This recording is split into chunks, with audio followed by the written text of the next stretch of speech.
time. And one of the things I want to do on occasion is I'd love to give my students a homework assignment. If you don't know, I've created a course called How to Get Started One Rental at a Time. It is all about doing the work, learning your market, comparing deals, growing your network. It's essentially what I did to learn a market that I knew no one in had never been to. It's really what allowed us to buy properties out of the multiple listing service for 15 years. It's allowed us to buy cash flow rentals, allowed us to exit houses into apartments, and vice versa at different times. Lots of students in the course, over 1,000 now. So I come to my YouTube channel to give homework. If you'd like to learn your market, I think now is the time. I see inventory coming. I see quality difference coming. So this is the homework assignment for this week for my students. So take the spreadsheet, folks, that you have been building in step one. This is the spreadsheet that has your tight focus. It has your inventory of active listings. It's where you are starting to play with yield. And what I want you to do today is I want you just to pick one or pick two of those properties. And I want you to understand how overpaying but leveraging seller financing could positively impact yield. Yes, we're going to run through an example where I think you will see you could overpay and yet get a higher yield.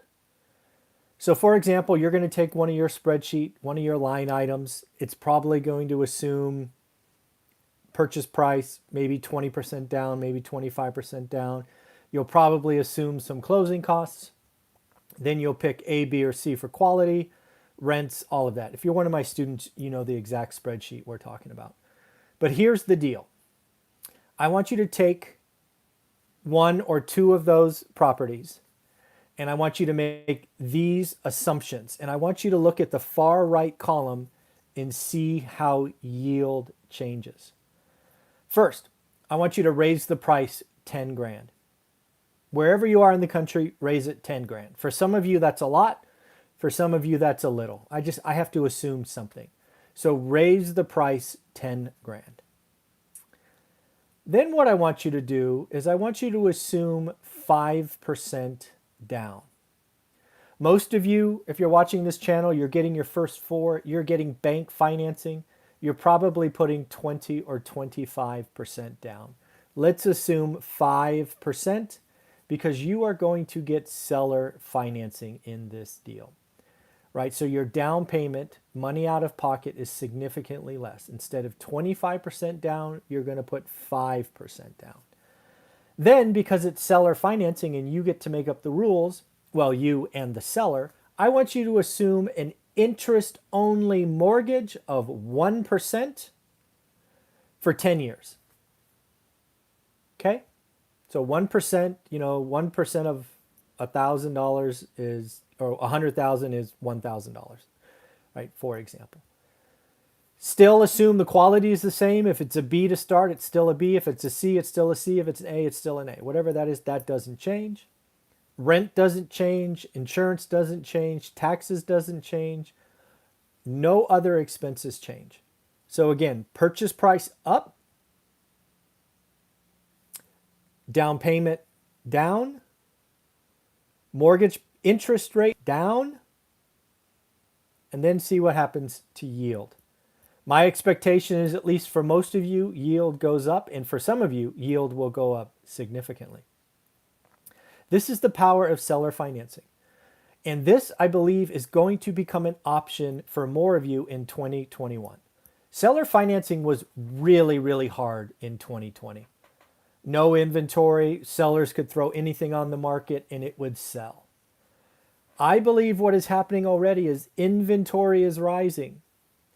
I've already talked to you about my mortgage broker sending me 2 different texts in the last 6 days about 30 years ticking up an eighth. That trend is not going to slow down, I don't believe. Right? Interest rates will be higher at the end of the year than today. That is going to temper demand.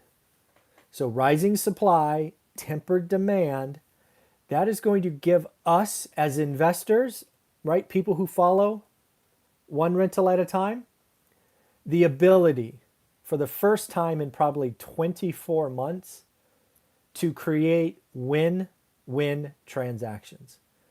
Seller financing has been a godsend to my portfolio on many occasions. It has allowed me to acquire dozens of houses at any one time.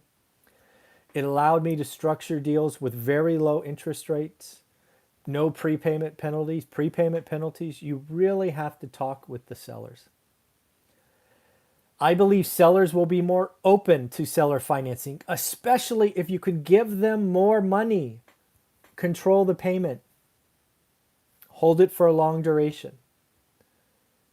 Owner or seller financing deals, if you listen and the seller is in a position where they can do it, are awesome.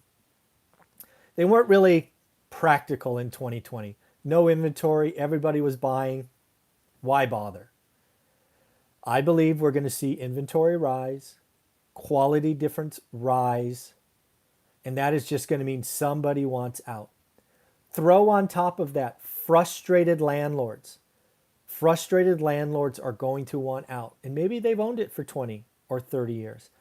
If you can find a frustrated landlord and talk to them about how they can save on taxes, how they can maintain income without headaches, there are lots and lots of things to do. So again, if you're one of my students, keep doing your homework, right? You got to look every day, but start playing with these variables. Start understanding how these variables can drive yield and how